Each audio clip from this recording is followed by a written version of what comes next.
Walter Brennan remains one of the most unforgettable actors in Hollywood history.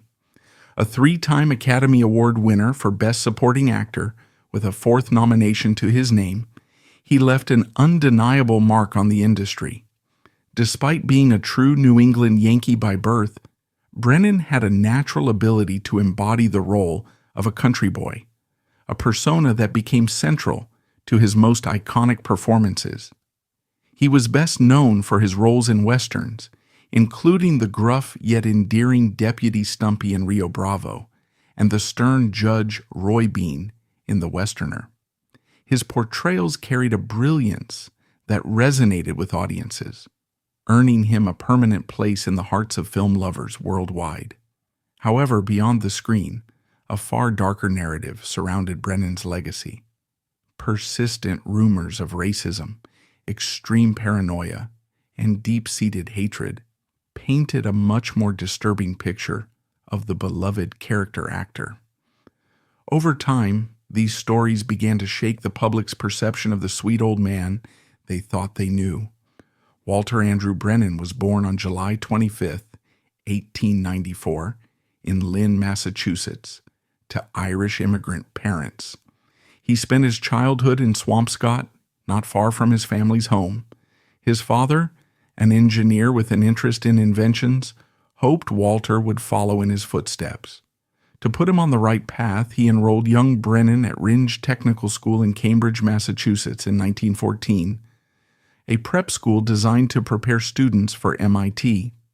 But no matter how much his father wanted him to pursue engineering, Brennan's true passion lay elsewhere. Even while studying at Ringe, he couldn't resist the pull of the stage. He began performing in vaudeville productions, an amateur acting society, and took part in various school plays. By the time he was 15, Brennan had already set his sights on a future in acting, whether his father approved or not. Though Brennan excelled in his regular studies, his heart was elsewhere, completely consumed by his love for acting. He spent more time thinking about performing in the drama club than focusing on his engineering coursework. The real challenge, however, wasn't just his shifting interests. It was figuring out how to break the news to his father. He knew that admitting he'd rather recite lines than calculate stress curves would be a difficult conversation, but fate intervened before he had to make that choice. When the United States entered World War I, Brennan's future took an unexpected turn. He enlisted in the U.S. Army and was assigned to the 101st Field Artillery Regiment in France, where he served for 2 years. However, his time on the battlefield came at a cost. During combat, he was exposed to mustard gas, which severely affected his vocal cords. Though a devastating injury at the time, it ultimately became an unlikely gift, leaving him with a distinctive high-pitched voice that would later become his signature on screen. After being discharged, Brennan returned to the U.S. and took on a variety of jobs, working as a financial reporter in Boston, a lumberjack, a ditch digger, and even a bank messenger. Eventually, he found success in real estate, a venture that brought him considerable wealth. But in 1925, disaster struck. The real estate market crashed, wiping out his fortune.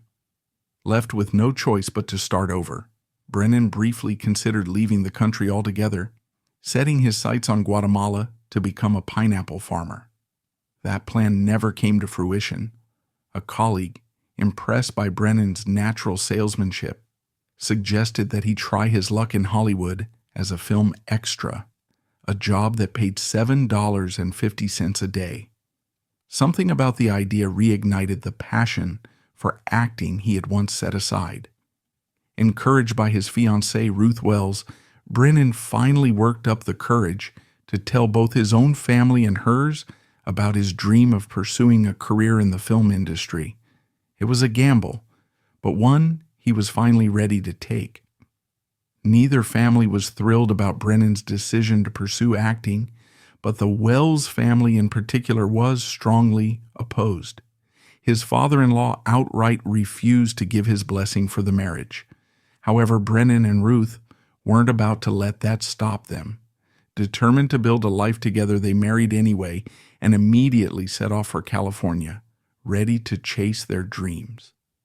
The journey itself was anything but glamorous. They traveled in an old touring car that ran well enough but was barely holding together. During one particularly fierce rainstorm, the vehicle's top began flapping wildly and the side curtains came loose. Then, in a final blow, a strong gust of wind completely ripped off the roof above the driver's seat. While many would have panicked, Ruth remained unfazed. Brennan later recalled the moment with a touch of humor, saying, "But my new wife was equal to the situation. She stuck an umbrella up through the rip, opened it, and away we went again." I think that bit was used in 2 or 3 comedy films. Despite their enthusiasm, Hollywood wasn't as welcoming as they had hoped. Upon arriving, they were immediately struck by the overwhelming number of aspiring actors, many of whom weren't even working but simply wandering the streets, waiting for a break. The harsh reality of the industry quickly set in.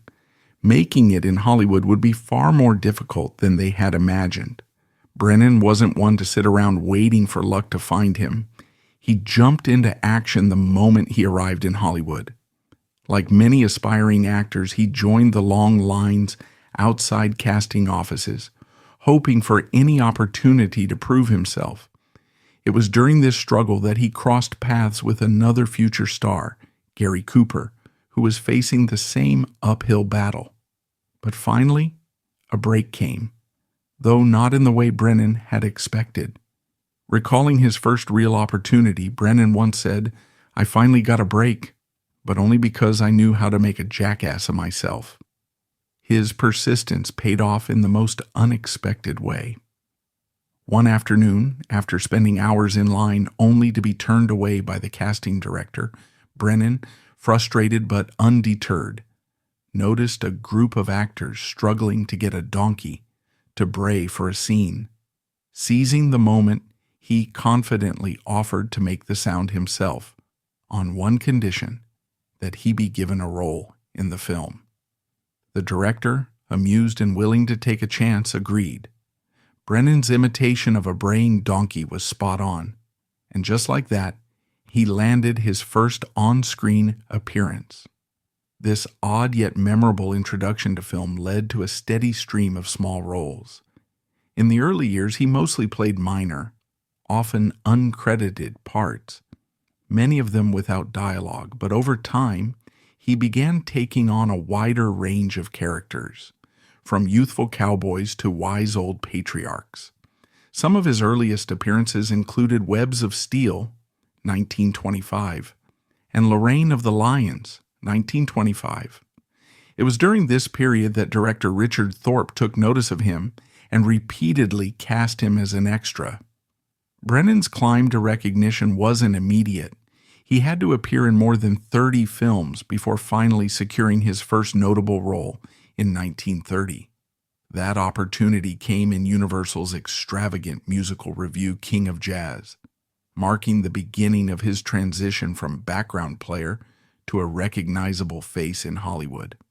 In 1932, Brennan suffered an accident that would unexpectedly shape the rest of his career. While filming an action scene, he was knocked to the ground, and his co-star made a critical mistake, delivering a powerful kick straight to Brennan's face.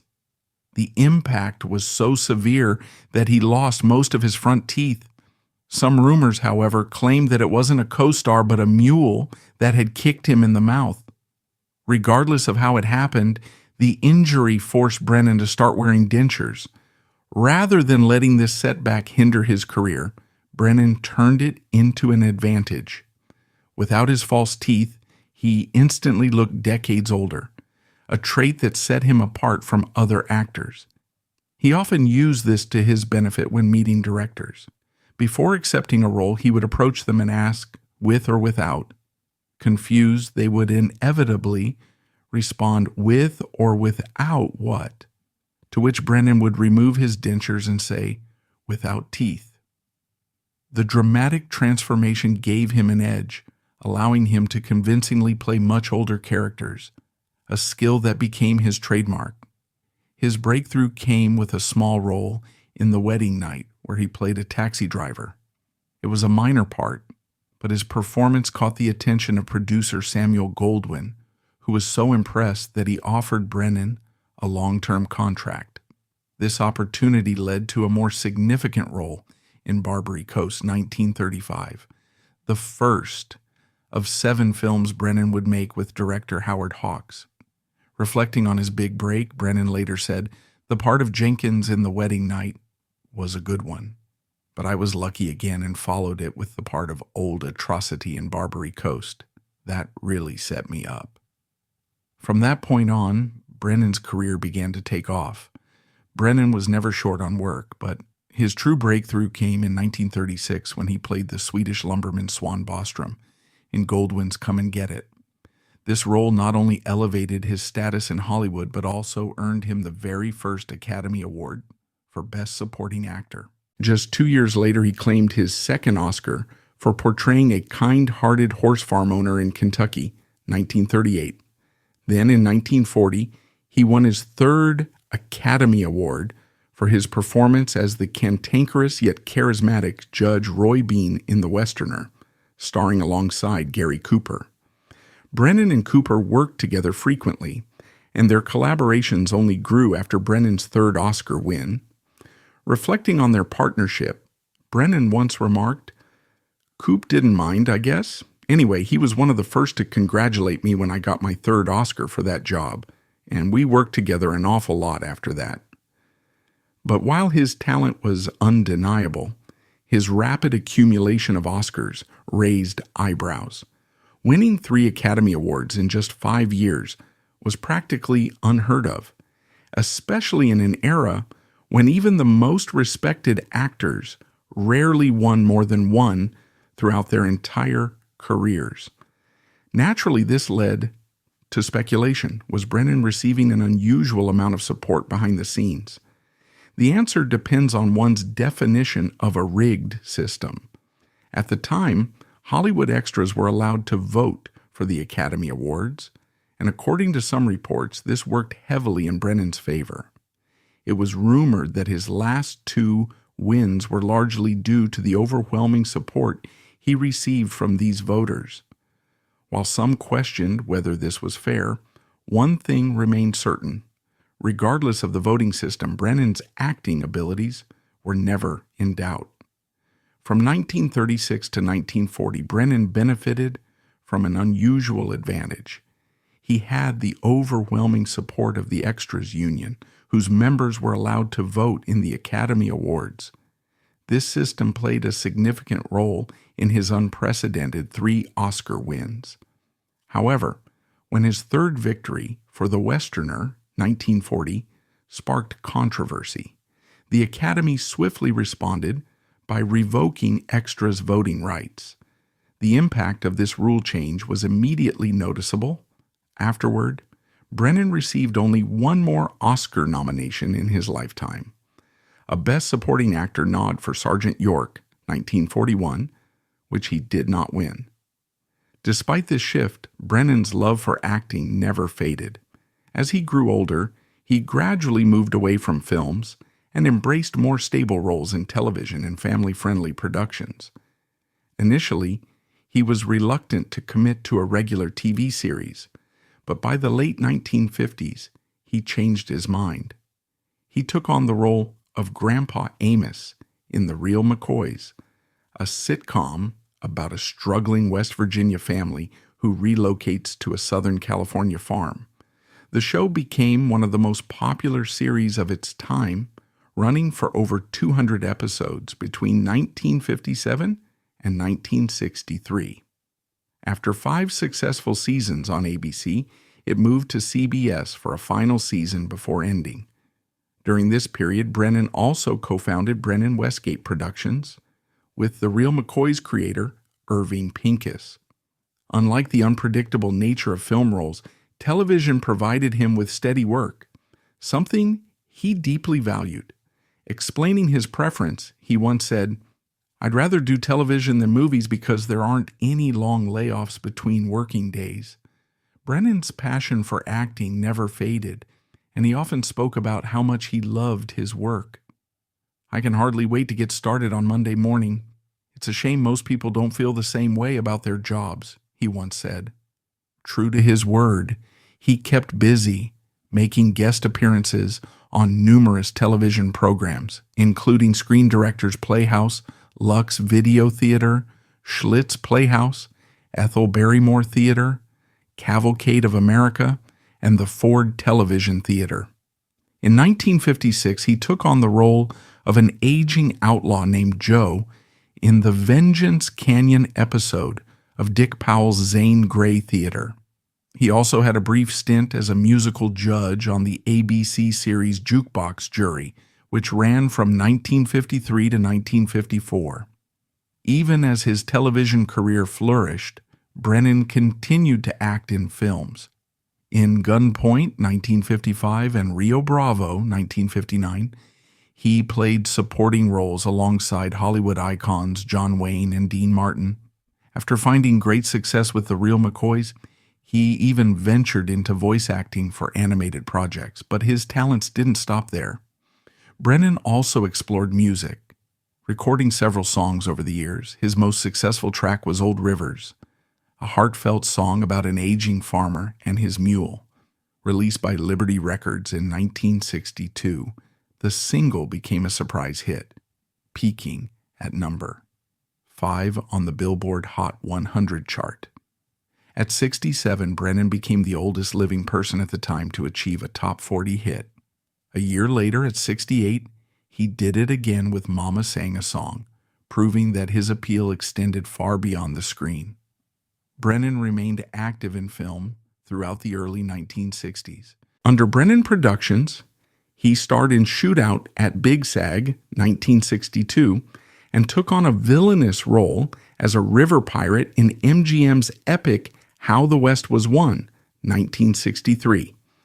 Even in his later years, he continued to leave his mark on Hollywood, showing no signs of slowing down.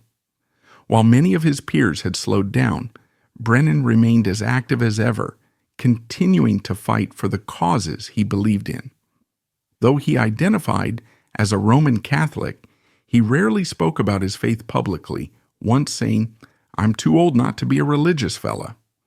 He was particularly vocal about the role of prayer in public life, believing that its removal from schools signaled a troubling shift in the country's future. In 1964, he spoke at Project Prayer, a demonstration held at the Shrine Auditorium in Los Angeles that drew over 2,500 attendees. The event, organized in part by fellow actor Anthony Isley, aimed to protest the Supreme Court's rulings in 1962 and 1963, which declared school-led prayer unconstitutional under the Establishment Clause of the First Amendment. Brennan and other participants encouraged supporters to write letters to Congress, urging lawmakers to defend prayer in public schools. Even as he became more involved in activism, Brennan continued to work steadily in film and television. In 1965, he appeared in Those Callaways, a Disney film, where he starred alongside Brandon DeWilde. 2 years later, he took on another leading role in the ABC Western series, The Guns of Will Sonnet, 1967 to 1969, playing an aging grandfather on a quest to find his gunfighter son. As the 1960s came to a close, Brennan remained a familiar face on television. He joined the second season of CBS's To Rome with Love, 1969 to 1971, acting alongside John Forsythe. Though this was his last series as a permanent cast member, he continued making guest appearances, including multiple roles on Alias Smith and Jones. Even in his later years, Brennan refused to step away from the spotlight, staying as committed to his craft as ever. By the early 1970s, Brennan's declining health began to take a toll on his career. He was initially cast in Disney's Herbie Rides Again, 1973, but due to his worsening condition, he was ultimately replaced. His final on-screen appearance came in the 1975 Western Smoke in the Wind, directed by Joseph Kane. While his professional legacy was undeniable, Brennan's personal beliefs and political views left a much darker mark on his reputation. Throughout the 1960s, Brennan became increasingly vocal about his extreme right-wing beliefs. He was convinced that the civil rights movement and anti-war protests were not grassroots efforts, but rather orchestrated plots by foreign communist forces. His deep distrust of activists led him to make inflammatory and controversial statements, none more disturbing than his reported reaction to the assassination of Martin Luther King Jr. According to multiple accounts, Brennan openly celebrated King's murder, expressing glee at the news. Regardless of political differences, rejoicing over such a violent act painted him in an incredibly cruel light. Many saw this reaction as proof of his deep-seated racism, reinforcing the perception that he viewed the civil rights movement as a threat rather than a fight for justice. Brennan also openly voiced conspiracy theories, claiming that civil rights activists were merely puppets being manipulated by Marxists intent on taking over the world. In interviews from this period, he dismissed the riots in Newark, Watts, and Birmingham, Alabama, suggesting that Black Americans should have been satisfied with their situation. He implied that these uprisings were not genuine acts of protest, but the result of outside agitators stirring up trouble. Perhaps most disturbing of all, he once suggested that the Watts riots could have been easily stopped with the barrels of a machine gun. Statements like these only solidified his reputation as one of Hollywood's most controversial figures. As Brennan's views became more widely known, people began to question how the kind-hearted, grandfatherly figure they had seen on screen could hold such extreme and cruel beliefs. The man who had charmed audiences for years was now openly advocating for violence against those fighting for their rights. It didn't seem to matter to him who they were, whether they had endured hardship, whether they were wealthy, or even whether they were his own devoted fans. The contrast between his on-screen persona and his real-life ideology was deeply unsettling. But rather than softening with age, Brennan only became more entrenched in his beliefs. In an effort to connect with like-minded individuals and spread his views, he joined the John Birch Society, a far-right organization known for its staunch opposition to civil rights and its promotion of conspiracy theories. This group was notorious for its unyielding, racially charged rhetoric, and Brennan became an active participant in their cause. In 1965, at a John Birch Society convention, he recorded several speeches in his famous Grandpa Amos voice, using the warmth and familiarity of his television character to push his ideology onto audiences. During these recordings, he claimed that civil rights leaders, particularly Congressman Adam Clayton Powell, were part of a communist plot to take over the country. His paranoia ran so deep that he even became convinced that John Wayne, a longtime friend and frequent co-star, was secretly a communist. Brennan's increasing extremism didn't just alienate his peers, it actively turned him against them. He was no longer simply an actor with strong opinions. He was using the beloved image of Grandpa Amos to spread division and hatred. To fans who had adored him for years, this revelation was deeply disappointing. The warm, lovable figure they had welcomed into their homes through the real McCoys was nothing like the man behind the scenes. The warm, folksy image Brennan cultivated on screen was in stark contrast to who he was in real life. Everett Greenbaum, who wrote 32 episodes of The Real McCoys, described him as an unapologetic bigot who frequently made racist remarks. For many fans, this revelation was shocking, especially coming from someone who had worked closely with Brennan for years. Those who had once doubted the rumors about his beliefs now found them much harder to ignore. It became clear that the beloved, down-to-earth persona he projected was nothing more than a carefully maintained illusion, masking his deeply rooted prejudices. But Brennan didn't stop at racist rhetoric. His behavior became even more disturbing in 1968, when Senator Robert F. Kennedy was assassinated.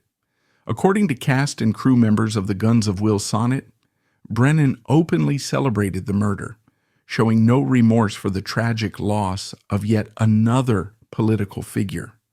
This reaction stunned those around him. How could a man who claimed to be religious display such blatant disregard for the biblical command to love your neighbor as yourself?